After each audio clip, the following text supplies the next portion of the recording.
My husband Camille apologized to me in such a Philippines manner, saying he got his mistress pregnant and we needed to break up.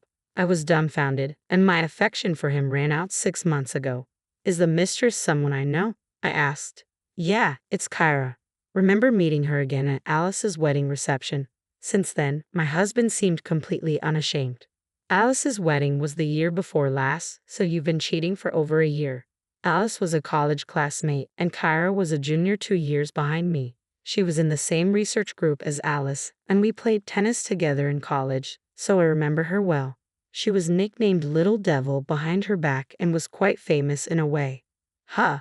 Oh, is that so? Time flies when you get older. My husband just laughed it off. What on earth was he thinking? I can't understand him at all.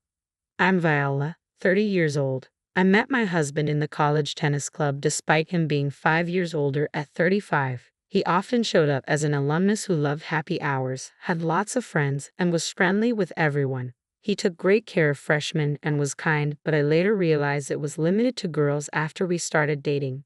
I cried many times due to his cheating habits back then, but I loved him and married him right after graduation. But once I started working, I got to know the real him, or rather, his useless side. He frequently appeared in the tennis club's clubhouse, acting all high and mighty with the juniors because he was completely ignored by his peers. The truth was he was so incompetent at his job that he wasn't given any serious responsibilities. Even now, there's no prospect of a raise or promotion. He's just a pretentious good-for-nothing who can't do his job or household chores. I tried various things to change him after we got married, but his refusal to change made me give up. The reason I had to divorce him wasn't just that work was busy and it was a hassle, but also because his parents were good people, a reason that had nothing to do with my husband himself. So look, we need to split up quickly because of the baby coming. You can have this apartment, and I'll leave. That's the end of it, okay? I was taken aback by his careless words and my husband's sly grin. What? No way. Let's part ways cleanly. This is not a good opportunity. As I neared my 40s, I started wanting a child. I had graduated college and started working as a full-time employee. I found myself in a situation where I was earning more than my husband, and my company offered excellent parental and maternity leave benefits. I was ready to start a family, but despite our efforts, it just wasn't happening, and it broke my heart. The love I once felt for my husband had dwindled away, especially after discovering his affair and the news that he got the other woman pregnant. I was determined to cleanly and completely end the relationship. What infuriated me even more was his lack of remorse. Instead of apologizing, he simply voiced his needs and demands. It was evident that it was time to put an end to this unpleasant relationship that had dragged on for years. We would involve a lawyer, ask for compensation, and divide our property. And of course, we would expect something from Kyra as well. However, when I voiced my concerns about the financial aspect, my husband callously suggested that I take on the debt myself since it was his affair that caused the separation. When I glared at him, he relented, admitting that he might need his father's help to cover the expenses. I proceeded with the divorce proceedings and hired a lawyer.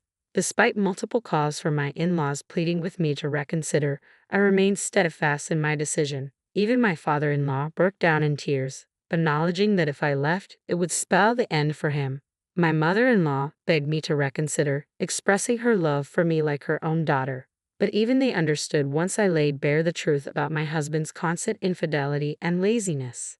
Finally, they apologized profusely, hanging their heads in shame. They even paid the compensation in a lump sum on behalf of my husband, who had no savings of his own. They made him promise never to ask for their help again and to repay them promptly. I still can't fathom how such a careless and irresponsible man could come from parents as decent and responsible as his. I decided to retreat to my parents' house.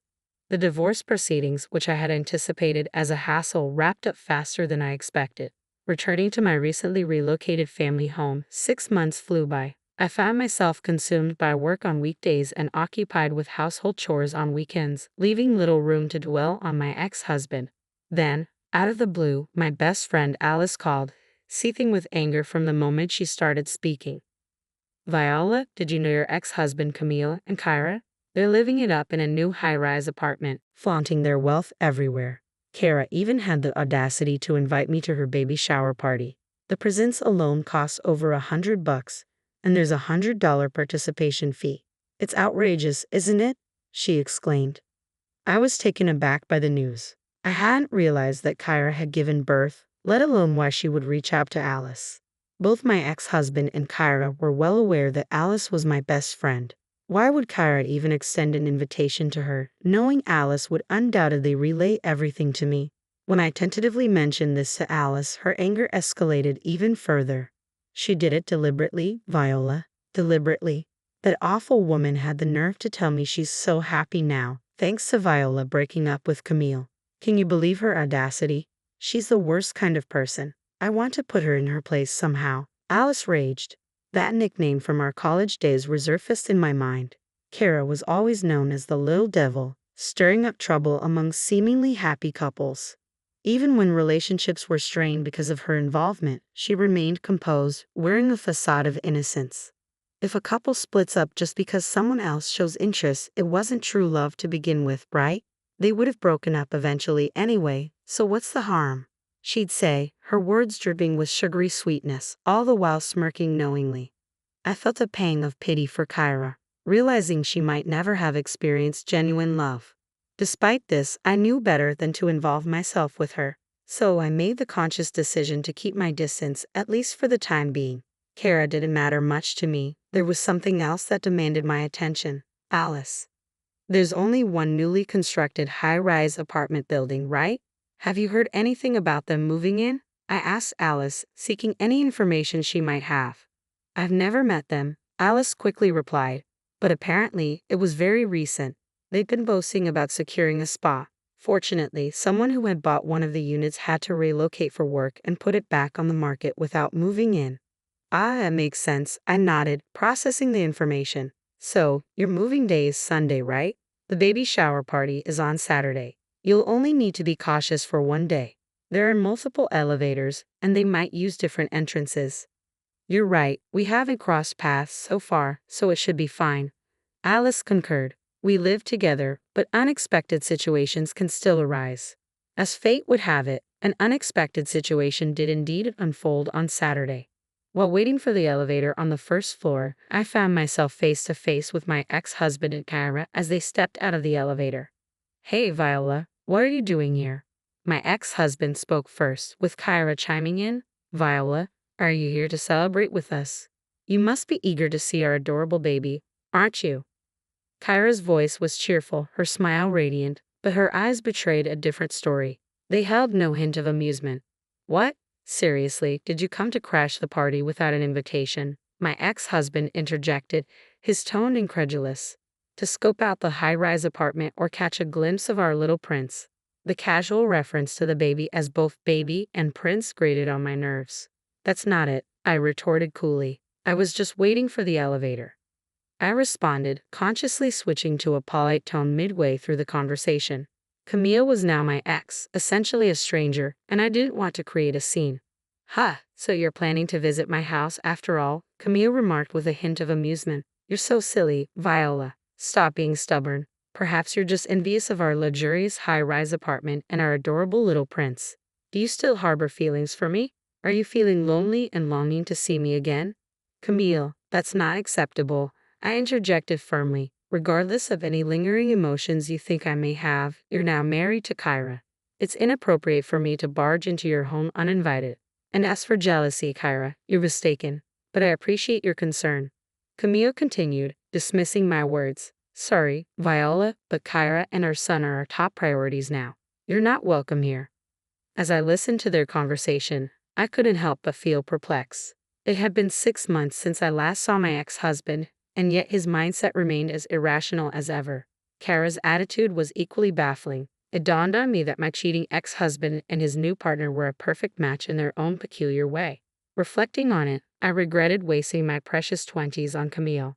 I'm utterly ashamed of my past with Camille, wishing to bury those memories deep in darkness. If only I had ended things sooner without making excuses, I wouldn't have to endure this nonsense from my ex-husband and his partner. My words seemed to strike a nerve with Camille, who retorted, What's that? You're really lacking charm. Learn from Kyra. Even her jealousy is endearing. She's just given birth, yet she still takes the effort to look stylish for me. Don't you find her admirable? Not at all embarrassed. I replied calmly. I was simply going to the grocery store. I was dressed in a plain white t-shirt and jeans, clean and presentable.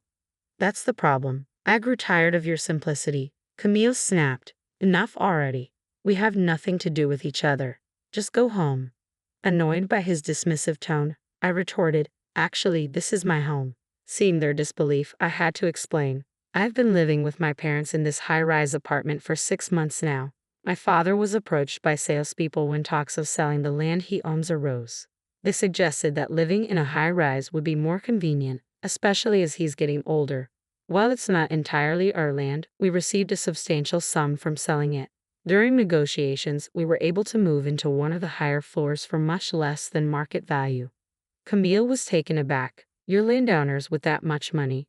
If I had known, I wouldn't have agreed to the divorce. Give me back the compensation money.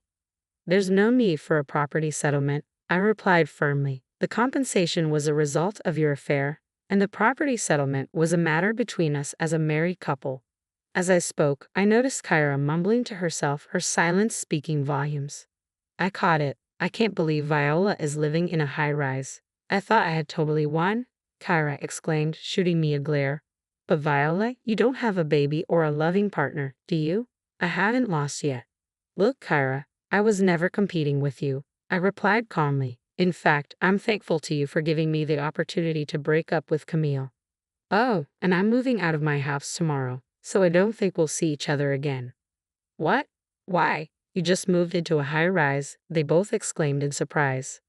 I shrugged, explaining, maybe it's a matter of different values. It just wasn't a good fit for my family. I found living in a high-rise unsuitable for hanging laundry outside.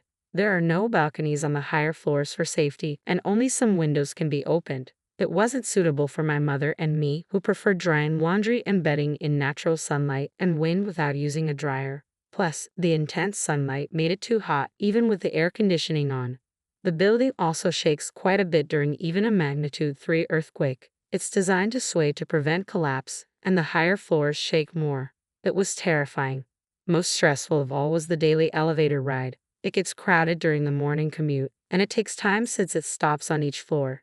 The advertised 3-minute walk from the station felt much longer in the elevator. We were too bothered by the drawbacks unique to high-rise living, so we decided to move to a regular house with a garden. After all, luckily, our apartment sold quickly at almost the same price we bought it for. As I finished explaining, both my ex-husband and Kyra grinned. So we'll never see each other again. So, a high-rise wasn't suitable for commoners like you. It's more suited for an elite celebrity family like mine, Kyra remarked sarcastically.